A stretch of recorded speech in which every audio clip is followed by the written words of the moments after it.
Hello friends, welcome to your channel study with Amanpreet Kaur. आज हम लोग आपके लिए शिक्षा मनोविज्ञान के 500 क्वेश्चंस की सीरीज का पार्ट नंबर 6 लेकर आए हैं। बहुत ही इंपॉर्टेंट क्वेश्चंस हैं इस पार्ट के अंदर, तो चलिए स्टार्ट करते हैं।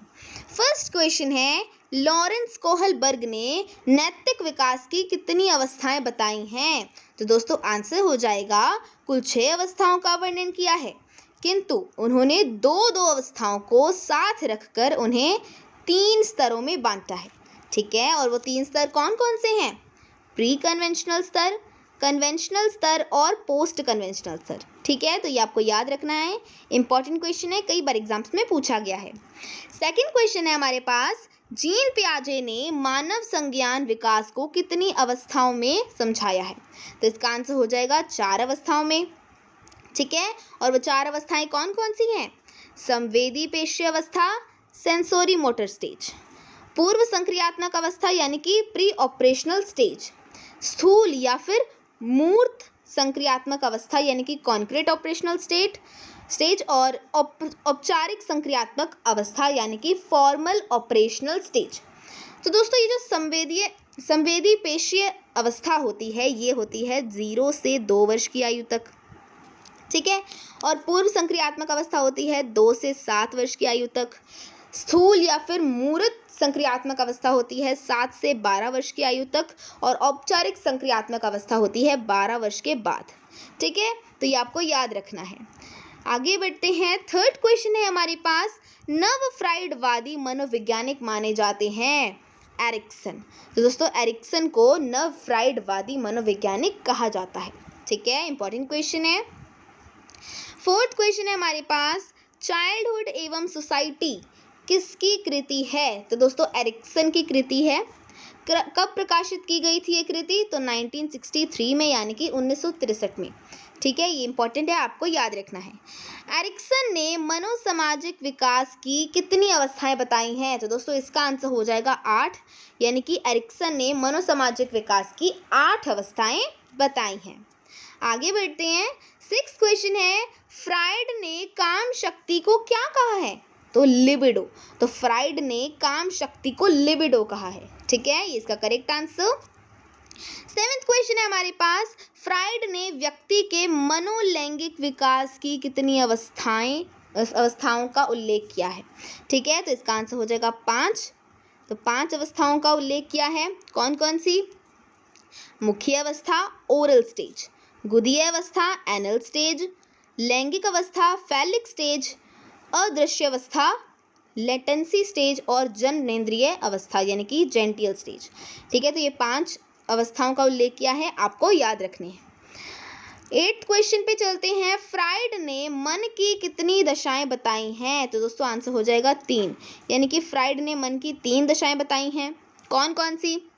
चेतन यानी कि कॉन्शियस, फिर आता है अचेतन यानी कि अनकॉन्शियस, फिर आता है अर्धचेतन यानी कि सबकॉन्शियस। ठीक है, तो ये आपको याद रखना है। 9th क्वेश्चन, शिशु का विकास प्रारंभ होता है गर्भकाल से। तो दोस्तों जो शिशु होता है उसका विकास गर्भकाल से ही प्रारंभ हो जाता है।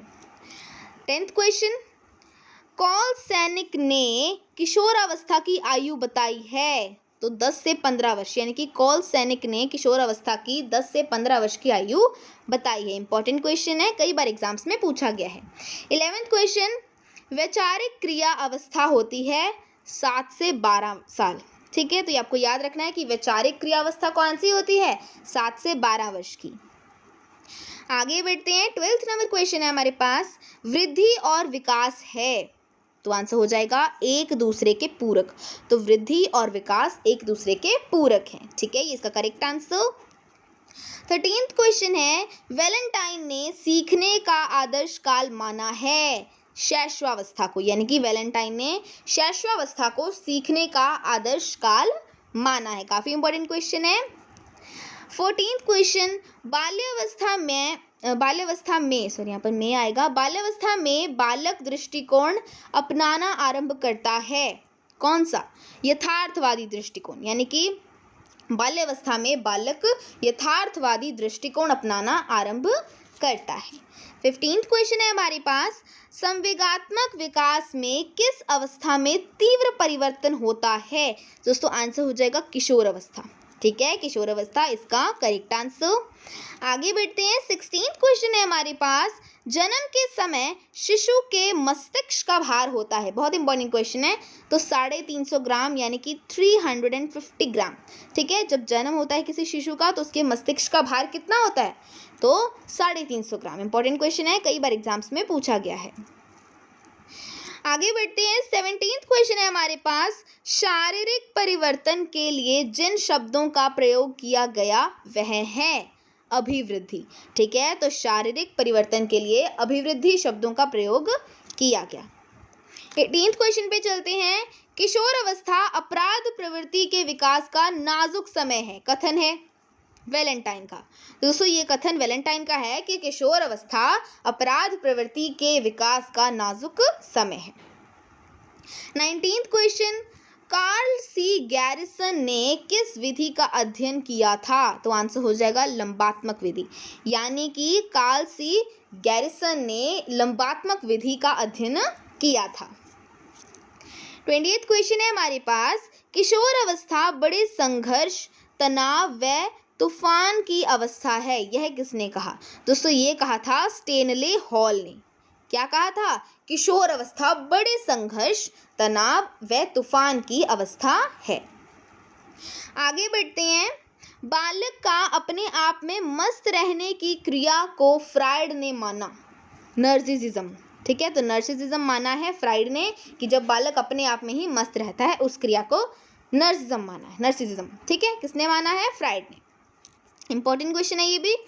निकट दूर सिद्धांत में विकास किस प्रकार का है? तो आंसर हो जाएगा केंद्र से सिरों की ओर। ठीक है, तो केंद्र से सिरों की ओर इसका करेक्ट आंसर।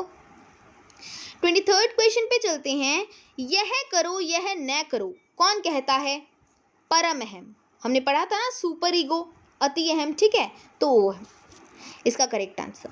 24th क्वेश्चन, अतार्किक चिंतन की अवस्था है 2 से 7 वर्ष। ठीक है, तो 2 से 7 वर्ष अतार्किक चिंतन की अवस्था है। किस अवस्था में विचारों में परिपक्वता आ जाती है? तो दोस्तों आंसर हो जाएगा किशोर अवस्था, यानी कि किशोर अवस्था में विचारों में परिपक्वता आ जाती है। इंपॉर्टेंट क्वेश्चन है। 26th क्वेश्चन है हमारे पास, जीवन का निर्माणकारी काल कहा जाता है किसे? बाल्यावस्था को।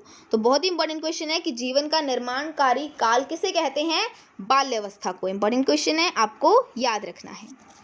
आगे बढ़ते हैं। खिलौनों की आयु कहा जाता है, नाम से ही पता चल रहा है, शैशवावस्था को, यानी कि शैशवावस्था को खिलौनों की आयु कहा जाता है।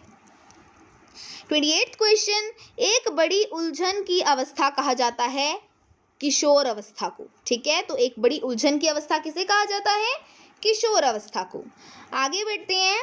भावी जीवन की आधारशिला कहा जाता है शैशवावस्था को। दोस्तों शैशवावस्था को भावी जीवन की आधारशिला कहा जाता है। 30th क्वेश्चन है, जीवन का सबसे महत्वपूर्ण काल कहा जाता है? आंसर हो जाएगा शैशवावस्था को, यानी कि शैशवावस्था को जीवन का सबसे महत्वपूर्ण काल कहा जाता है। आगे बढ़ते हैं। 31st क्वेश्चन कहता है, बसंत ऋतु और स्वर्ण काल किस अवस्था को कहा जाता है? बसंत ऋतु और स्वर्ण काल किशोर अवस्था को कहा जाता है, तो किशोर अवस्था इसका करेक्ट आंसर। आगे बढ़ते हैं। नेक्स्ट क्वेश्चन, सामाजिक गुणों का विकास कौन सी अवस्था में होता है? तो आंसर हो जाएगा बाल्यावस्था, यानी कि बाल्यावस्था में सामाजिक गुणों का विकास होता है। आगे बढ़ते हैं। नेक्स्ट क्वेश्चन, जीवन का अनोखा काल किसे कहा जाता है? आंसर हो जाएगा बाल्यावस्था, यानी बाल्यावस्था को जीवन का अनोखा काल कहा जाता है। बहुत इंपॉर्टेंट क्वेश्चन है, कई बार एग्जाम्स में पूछा गया है। आगे बढ़ते हैं। 34th क्वेश्चन है हमारे पास, संवेगात्मक परिवर्तन का काल कहा जाता है किशोर अवस्था को। दोस्तों किशोर अवस्था को संवेगात्मक परिवर्तन का काल कहा जाता है। लास्ट क्वेश्चन है हमारे पास, किशोर अवस्था प्रबल दबाव व तनाव तूफान एवं संघर्ष का काल है, ये किसने कहा था? बहुत इंपॉर्टेंट कथन है। ये कहा था स्टैनले हॉल ने। क्या कहा था? किशोर अवस्था, प्रबल दबाव व तनाव तूफान एवं संघर्ष का काल है। दोस्तों, ये थे हमारे आज के कुछ इंपॉर्टेंट शिक्षा मनोविज्ञान से रिलेटेड क्वेश्चंस। आई होप आपको अच्छे तरीके से क्वेश्चन समझ में आए होंगे। एंड अगर आपको हमारी वीडियोस अच्छी लगती हैं तो प्लीज़ हमारी वीडियोस को लाइक कीजिए, ज़्यादा से ज़्यादा अपने फ्रेंड्स और रिलेटिव्स के साथ शेयर कीजिए और हमारे चैनल स्टडी विद अमनप्रीत को भी सब्सक्राइब कीजिए। So thanks for watching.